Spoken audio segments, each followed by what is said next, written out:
اور غریب کی تکلیف کو سمجھنے والا بنو، تو جب جا کر تم کامیاب ہوگے اور کچھ کر سکو۔ یہی ہے اور کچھ نہیں۔ اور آج ہم کو ایک ایسی قیادت چاہیے جو اخلاص سے بھری ہو، جو بھٹکے ہوئے نوجوانوں کو راہ راست پر لائے۔ نوجوانوں کے جوش کی میں قدر کرتا ہوں، سلام کرتا ہوں آپ کے جوش کو، آپ کی محبت کو سلام کرتا ہوں، قدر کرتا ہوں، آپ کی محبت کا احترام کرتا ہوں۔ لیکن یہ بات ضرور کہوں گا کہ اپنے سینوں میں ایمان کو زندہ رکھو، ایمان کو مرنے نہ دو۔ دنیا کے پیچھے نہ دوڑو، آخرت کی فکر کرو۔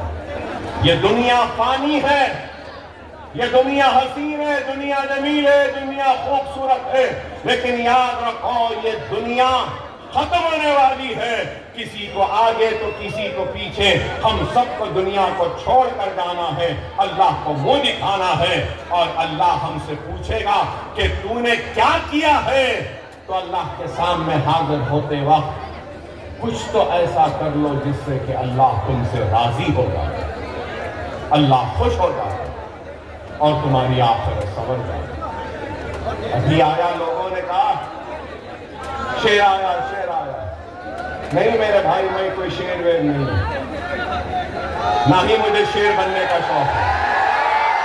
نہیں، میں شیر نہیں ہوں، میں انسان ہوں، اور میں اپنے آقا محمد مصطفیٰ صلی اللہ علیہ وسلم کے غلاموں کے غلاموں کے غلاموں کے غلاموں کے غلاموں کے غلام ہوں۔ میں شیر نہیں، مگر یہ ضرور ہے میں تم کو شیر بنانے آیا۔ شیر بننا ہے، شیر بننا ہے، شیر بننا ہے، اپنے حق کے لیے لڑنا ہے، انصاف کے لیے لڑنا ہے۔ تو آسان ہے، آسان ہے۔ کیا ہے بولوں؟ بولوں کیا ہے؟ عمل کرو گے؟ وعدہ ہے، وعدہ ہے، کرو گے؟ نماز کے پابند بن جاؤ، قرآن کو پڑھو، سنت رسول اللہ پہ عمل کرو، یتیموں کے سر پر ہاتھ رکھو، بیواؤں کی مدد کرو، ظلم کے خلاف آواز بلند کرو، اپنے گناہوں سے توبہ کرتے ہوئے اپنے روٹھے ہوئے اللہ کو منا لو۔ تم شیر بن جاؤ گے، اور تم شیر کے سامنے دنیا کی کوئی طاقت تم کو کمزور نہیں کر سکتی۔ یہ ہمارے ایمان کی طاقت۔ خدا را سمجھو، سمجھو یہ بات کو۔ جذباتی تقاریر میں نہیں کروں گا آج، میں صرف اپنی قوم کو سمجھانے آیا ہوں۔ اپنے وجود کو سمجھو، اپنے وجود کو سمجھو۔ اگر میں نے یہ سارے کوڑا روپیے کی بات کہی، اتنے پیسے مل رہے ہیں، حکومت نہیں دے رہی ہے، ٹھیک ہے، مجلس لڑکے مہاراشٹرا میں ملے گی جیسا تلنگانہ ملی تھی۔ آپ بھیجو ہمارے نمائندوں کو، ہم لڑیں گے، مجبور کریں گے کہ وہ سب دیں جو تلنگانہ میں دیا جاتا، لیں گے۔ لیکن ہر کوئی کہتا ہے کہ مسلمان غریب ہے، بے شک غریب ہے، بے شک غریب ہے، پچھڑا ہوا، پسماندہ، سب سے پیچھے ہے، لیکن ہمارے پاس ایک بہت بڑی دولت ہے جو کسی کے پاس نہیں، اور وہ دولت ایمان کی دولت ہے، وہ طاقت کلمے کی طاقت ہے، لا الہ الا اللہ محمد رسول اللہ۔ یہ بہت بڑی طاقت۔ کئی علماء نے اپنی کتابوں میں لکھا ہے کہ اگر کوئی کلمہ پڑھ لے سچے دل سے تو لا الہ الا اللہ محمد رسول اللہ کلمہ پڑھتے پڑھتے سمندر کو بھی پار کر سکتا ہے۔ ارے یہ طاقت ہے تمہارے پاس۔ ارے اس طاقت کو سمجھو، اپنے زندگیوں میں تبدیلی لاؤ، اپنے زندگیوں میں ایک تبدیلی لاؤ۔ خدا را یہ الیکشن تو آتے رہیں گے جاتے رہیں گے، اپنے زندگیوں میں اصلاح لاؤ، گناہوں سے پرہیز کرو، حرام سے پرہیز کرو، نیکی کو اختیار کرو، مساجدوں کا آباد کرو۔ اگر مساجد آباد رہے گی تو کوئی تمہارے مساجدوں پہ بری نظر اٹھانا کا سوچے گا بھی نہیں۔ ہم بے نمازی ہو گئے، مساجدیں ویران ہو گئی اور دشمن کی نظریں پڑھنے لگی۔ خدا را ان باتوں کو سنیں۔ آج ملک کے حالات کیا ہیں مجھ سے بہتر آپ جانیں۔ ملک کہاں جا رہا، کدھر جا رہا، آپ بتائیے۔ اوقاف وقت امینڈمنٹ بل آیا، کیا ہے؟ گمراہ کیا جا رہا۔ آج ساری توجہ کہاں ہے؟ ساری توجہ وقت بل پر ہے، سب لوگ اسی پہ لگے۔ مسلمانوں کے اوقاف کی زمین اتنی، مسلمانوں کی ایسی، مسلمانوں کی ویسی۔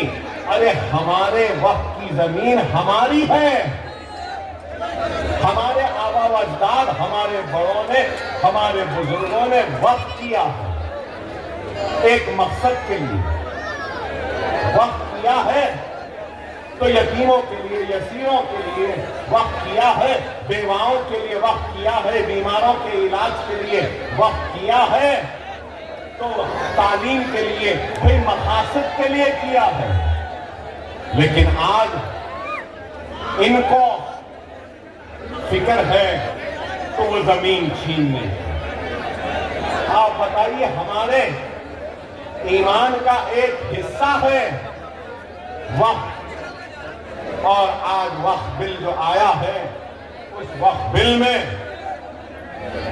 کہتے ہیں کہ وقت بورڈ میں غیر مسلم بھی ہوگا۔ کیا ہندو انڈومنٹ میں کیا نان ہندو ہوگا؟ ارے ہندو کو معلوم کہ ہندو کی پوجا کیسے کی جاتی ہے، ہندو کو معلوم کہ منادر میں کس طریقے سے پوجا ہونی چاہیے، کیا کرنا چاہیے۔ ویسا ہی مسلمان کو معلوم کہ مسجد میں کیسا ہونا ہے، درگاہ میں کیسا ہونا ہے۔ آپ بتاؤ، یہاں پہ ٹھہرے اور اس مجمع میں موجود میرے ہندو بھائیوں سے بھی میں پوچھوں گا، آپ کے مذہب کے بارے میں، یا میڈیا میں بھی ہندو بھائی ہوں گے، ان سے کہوں گا آپ کے ہندو مذہب کے بارے میں آپ بہتر جانیں گے یا مسلمان بہتر جانے گا؟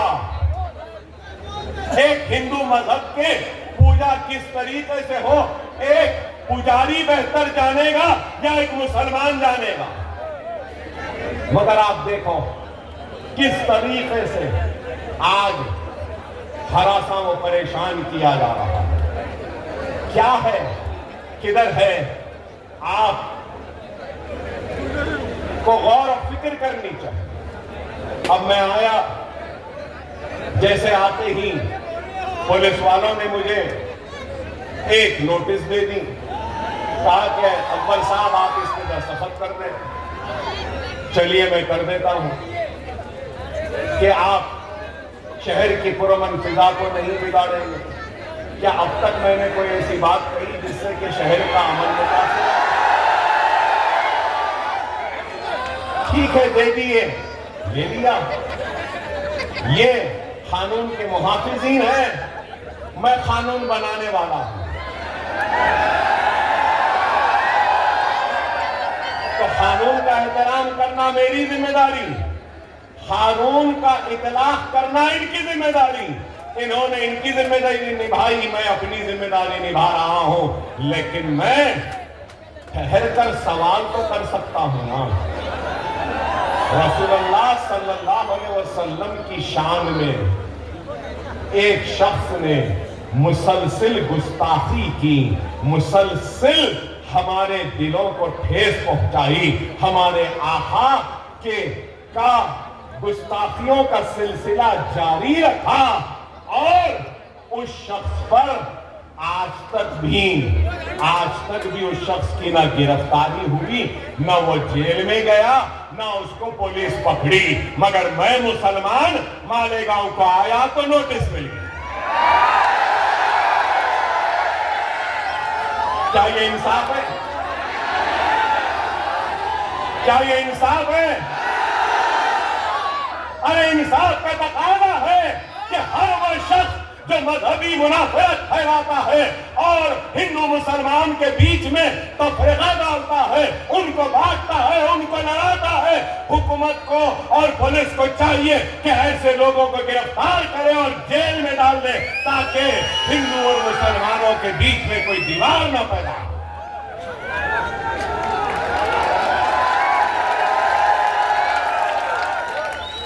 میں ایک بات کہنا چاہتا ہوں اور ایک مطالبہ کرنا چاہتا ہوں۔ اگر میرے مطالبے کو آپ اور آپ سارے لوگ قبول کرتے ہیں تو زوردار نعرہ لگانا۔ مجلس اتحاد المسلمین کی طرف سے اکبر الدین اویسی آج اس جلسے کے ذریعے اس عوام کی موجودگی میں یہ مطالبہ کرتا ہے کہ رسول اللہ کی شان میں گستاخی کرنے والے کو فوراً گرفتار کیا جائے، جیل میں ڈالا جائے۔ کیا آپ منظوری دیتے ہیں؟ نعرہ تکبیر! نعرہ تکبیر! نعرہ تکبیر!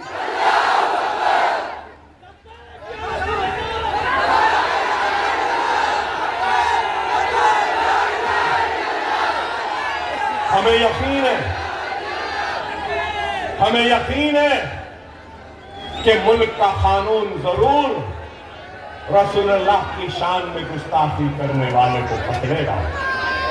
مجھے یقین ہے کہ جس طریقے سے یہ سچے بہادر جوان مرد پولیس والوں نے جو مجھے نوٹس دی ہے، یہی سچے جوان مرد ایماندار پولیس آفیسر اپنی ڈیوٹی کریں گے اور گستاخ کو بھی پکڑ کر لائیں گے، مجھے یقین۔ اب وقت بتائے گا، وقت فیصلہ کرے، ہم جانتے ہیں۔ اور پھر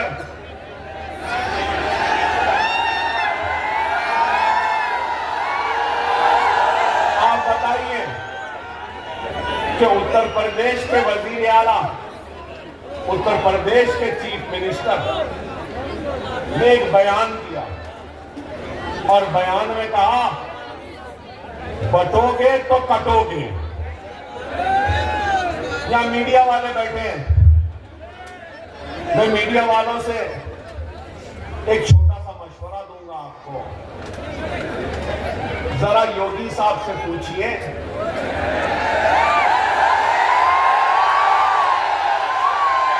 کہ یوگی صاحب نے کس کے بٹنے کی بات کی، کس کے کٹنے کی بات کی۔ مسٹر یوگی کس سے مخاطب ہیں؟ بٹو گے کس سے کہہ رہے ہیں؟ کٹو گے کس سے کہہ رہے ہیں؟ ذرا پوچھو نا بھائی۔ میں یہ سمجھتا ہوں کہ اگر ہندوستان میں ہندو، مسلم، سکھ، عیسائی، پارسی اگر بٹے گا تو ہمارا ملک کمزور ہوگا۔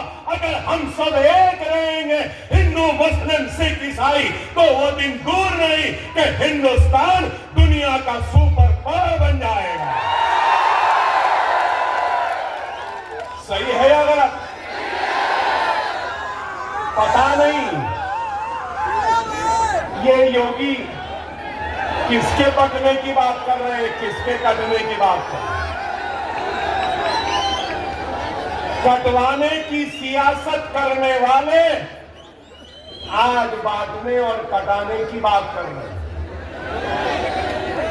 بلڈوزر کی سیاست کرنے والے آج یہ بات کہہ رہے ہیں۔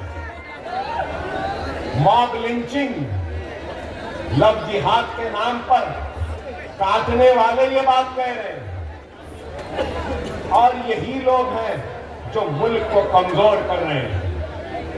آپ بتائیے، داڑھی ہے تو مارتے ہیں، سر پہ ٹوپی ہے تو پیٹ دیتے ہیں، چہرے پہ سنت ہے تو ٹرین میں گولیاں مار دی ہیں۔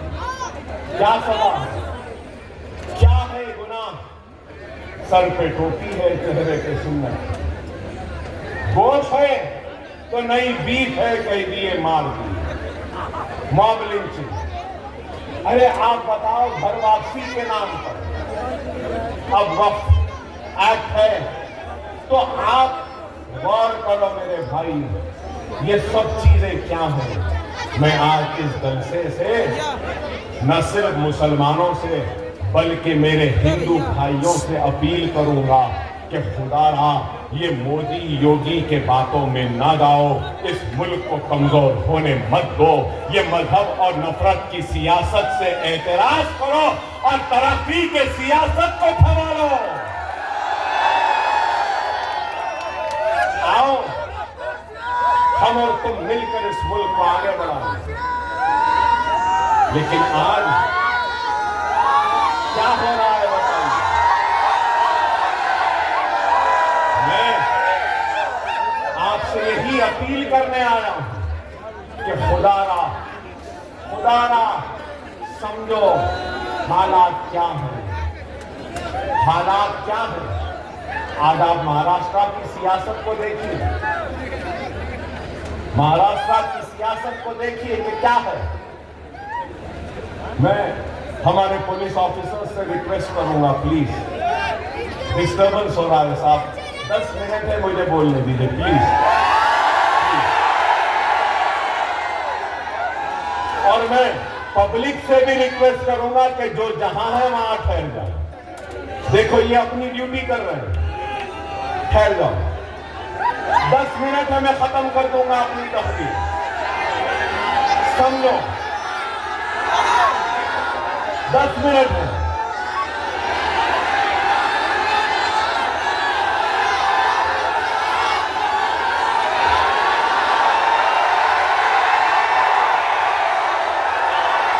میں سمجھ گیا آپ کیا بول رہے ہیں، میں سمجھ گیا آپ کیا کہہ رہے ہیں۔ انشاءاللہ پھر آؤں گا اور پھر اس پر بھی بات کروں گا، مگر میں آپ سے یہ بات کہنا چاہ رہا تھا کہ آپ دیکھیے کہ کتنی پارٹیاں ہیں۔ آج سے 5 برس پہلے بی جے پی تھی، شیو سینا تھے، دونوں مل کر الیکشن لڑے۔ کانگریس تھی، این سی پی تھی، سماجوادی بھی تھی، مجلس بھی تھی، اور آج این سی پی کے 2، شیو سینا کے 2، اور اس کے بعد میں کانگریس بھی ہے، اس کے بعد سب ہے۔ الیکشن سے پہلے مسٹر مودی اور مسٹر ادھو ٹھاکرے مل کر الیکشن لڑے نا۔ الیکشن کے بعد مسٹر ٹھاکرے الگ ہو گئے، مسٹر مودی الگ ہو گئے، اور مسٹر ٹھاکرے مسٹر پوار سے مل لی، اور مسٹر ٹھاکرے اس کے بعد میں پھر مسٹر راہل گاندھی سے بھی مل لیے نا۔ ایک سیاسی جماعت آتی ہے تو اس کی ایک آئیڈیالوجی ہوتی ہے، ایک اس کی سوچ ہوتی ہے، فکر ہوتی ہے، ٹھیک ہے۔ میں آئیڈیالوجی سے اتفاق نہیں کرتا، کسی کی ہندوتوا کی آئیڈیالوجی، کسی کی سوشلزم کی آئیڈیالوجی، کسی کی سیکولرزم کی آئیڈیالوجی، کسی کی کیپٹلزم کی آئیڈیالوجی، کیا اس بات سے کوئی انکار کر سکتے ہیں کہ بال ٹھاکرے، ادھو ٹھاکرے اور شیو سینا کی آئیڈیالوجی ہندوتوا کی ہے یا نہیں؟ میڈیا والوں سے بھی پوچھوں گا، ہے نا؟ ٹھیک ہے بھائی، وہ ان کی آئیڈیالوجی ہے۔ کانگریس کی آئیڈیالوجی کیا؟ سیکولرزم بولتے ہیں، اندر سے تو کچھ اور ان کی آئیڈیالوجی۔ تو اب سوال یہ ہے کہ ہندوتوا آئیڈیالوجی آج سیکولر آئیڈیالوجی کے ساتھ، تو ادھو ٹھاکرے نے راہل، پرینکا، سونیا گاندھی اور ملکارجن کھڑگے اور پورے کانگریسیوں کو کیا ہندوتوا کی آئیڈیالوجی کا سبق پڑھانے میں کامیاب ہو گئے؟ اور گاندھیوں نے ہندوتوا کی آئیڈیالوجی کو قبول کر لیا کہ ادھو ٹھاکرے سے ہاتھ ملا لیا؟ جواب ہے؟ کوئی جواب ہے؟ نہیں ہے۔ مسٹر مودی ہندوتوا کے چیمپئن، مسٹر یوگی ہندوتوا، خیر ان کی آئیڈیالوجی مبارک ان کو۔ اور مسٹر مودی نے کیا کہا؟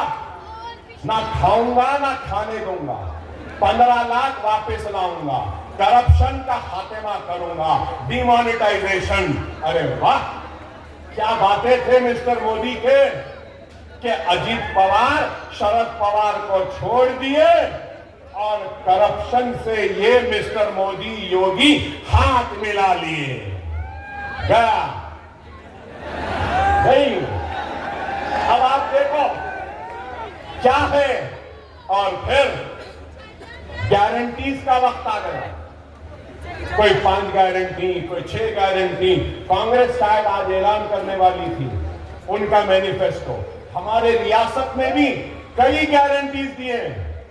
ایسی گارنٹی ہے کہ بولتے نا وہ نانا کی دکان پہ ماموں کی فاتحہ، یہ دے دیں گے، وہ دے دیں گے، یہ دے دیں گے، بہرحال وہ گارنٹیاں پورے نہیں ہوئے۔ اب یہ گارنٹی کون لے گا الیکشن کے بعد؟ کیا پوار ٹھاکرے کے ساتھ رہیں گے یا شندے کے ساتھ جائیں گے؟ یہ گارنٹی کون لے گا؟ کیا شندے پوار کے ساتھ رہیں گے یا پھر گاندھیوں کے ساتھ چلے جائیں گے؟ گاندھی کیا گارنٹی لیں گے کہ وہ بی جے پی کے ساتھ نہیں جائیں گے؟ ارے یہ اس کی سیاست میں، مہاراشٹر کی سیاست میں نہ کوئی آئیڈیالوجی رہی، نہ کوئی اصول رہے، نہ کوئی اقدار رہے، کچھ نہیں رہی، صرف اقتدار کی کرسی ہونا ہے۔ یاد رکھو ہمارا کوئی نہیں ہے، صرف ہم ووٹ بینک کی طرح استعمال کرتے ہیں۔ ہمارے پاس اپنی آواز نہیں تھی، اپنی جماعت نہیں تھی۔ اب آپ کی جماعت مجلس ہے، جس کی آئیڈیالوجی ہے آپ کی خدمت، آپ کی آواز، آپ کی عزت، آپ کا وفاد، آپ کی شریعت کی حفاظت، آپ کے آفاق کی حفاظت، آپ کے حق کی لڑائی لڑنا۔ دوبارہ میری بات کو سمجھو، مہاراشٹر سیاسی میس میں ہے، پولیٹیکل میس ہے۔ یہ سنہری وقت ہے، یہاں پہ کئی کسان ہوں گے، ایک وقت بیج بونے کا ہوتا، دوسرا وقت فصل کو تیار کرنے کا ہوتا، تیسرا وقت فصل تیار ہوتی ہے، چوتھا وقت فصل کو کاٹنے کا ہوتا ہے۔ یاد رکھو میرے پیارے بھائیوں، یہ فصل بونے کا وقت نہیں ہے، فصل کاٹنے کا وقت ہے۔ سمجھو میری اس بات کو۔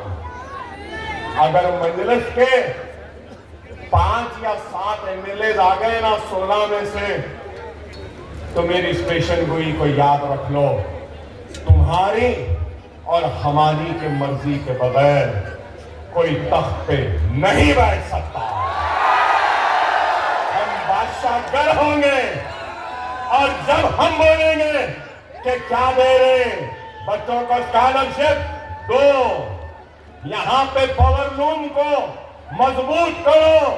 اب پیرل پارک امراوتی میں آیا, اب پیرل پارک کو مالیگاؤں میں وہ کرو, ہم کہیں گے.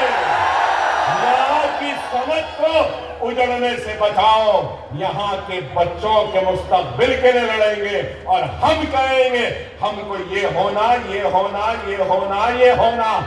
جو ہم کو دے گا ہم کہیں گے بیٹھ جا ہمارے صدقے ہمارے جوتیوں کی طفیل میں بیٹھ جا. ہمارا وہ موقع, خدا را سمجھو, اولین ہماری ذمہ داری کیا ہے؟ سب سے پہلی ذمہ داری ہے بی جے پی, شندے, اجیت پوار کو شکست دینا. دیں گے نا؟ چائے والے کو ہرائیں گے نا؟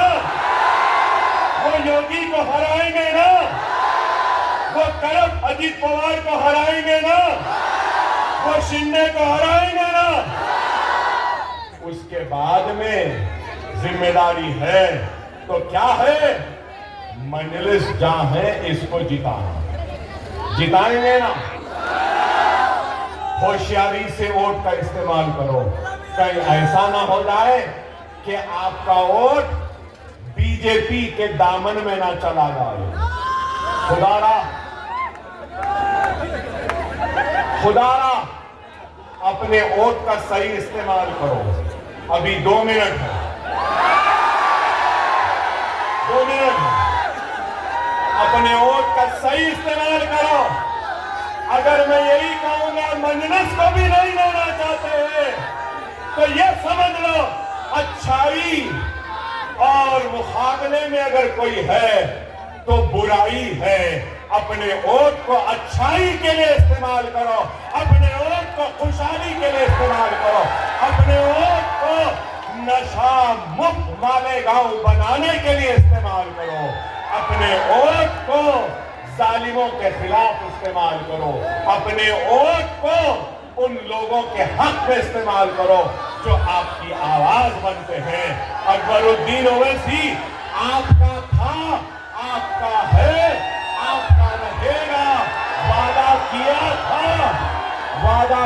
تھا اسکول بناؤں گا, انشاءاللہ تعالی اسکول ضرور بنے